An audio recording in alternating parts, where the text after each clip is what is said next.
Hello बच्चों, तो आज हम लोग स्टार्ट करने वाले वत्सनाभ। ठीक है, वत्सनाभ को हम लोग बॉटनिकल नेम, इसका जो लैटिन नेम है एकोनिटम फेरेक्स के नाम से जानते हैं। इसकी फैमिली जो है रैनअंकलएसी फैमिली। एक और आप पढ़ेंगे एकोनिटम हेट्रोफाइल।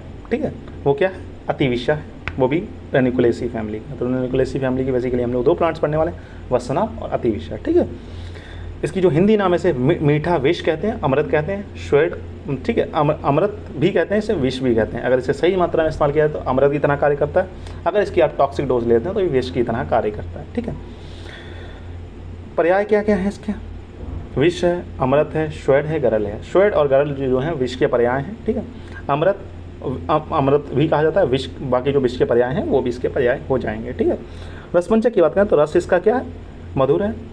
गुण जो है इसका लघु, रूक्ष, तीक्ष्ण, व्यवायी, विकासी, मतलब जितने भी विष के गुण होते हैं अधिकतर इसमें।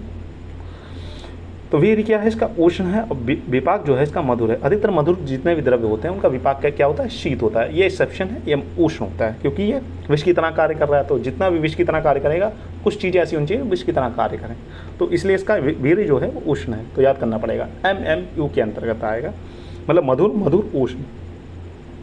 दोषकर्म की बात करें तो त्रिदोष शामक है। विशेषता क्या है, वात कफ शामक है।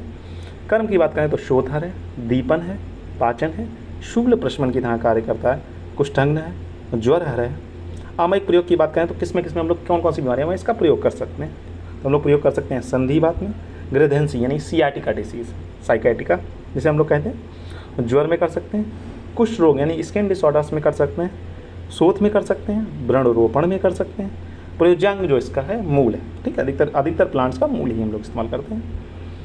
मात्रा इसकी 1/8 रखती है, तो मात्रा काफ़ी कम है, तो आपको याद करनी पड़ेगी, क्योंकि ये बेसिकली अगर आप इसकी 3 से 6 ग्राम लिखेंगे मास्टर काट के आपको 0 दे देगा। ठीक है, कुछ की मात्रा जो होती है बहुत कम होती है, 1 से 2 रहती है, 1/8 रहती है, तो उनकी मात्रा आपको अलग से याद करनी ही पड़ेगी, क्योंकि मात्रा से भी क्वेश्चन या MCQ आता है, तो वहाँ पर आप रिस्क नहीं ले सकते। ठीक है, इसका रासायनिक संगठन की बात करें तो एकोनिडीन है और पिकोनिन है। ठीक है, विशिष्ट योग की बात करें तो इसके बहुत सारे विशिष्ट योग बनते हैं।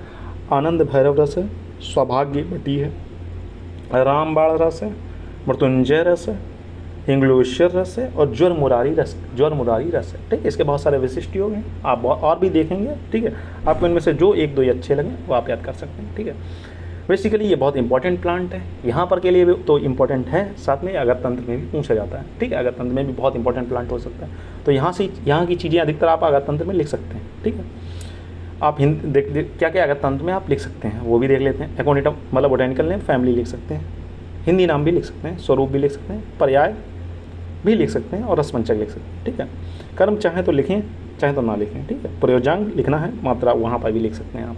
ठीक है, तो काफ़ी एक साथ आपके 2 टॉपिक तैयार हो जाएंगे, तो इस प्लांट को बहुत अच्छे से पढ़ना है।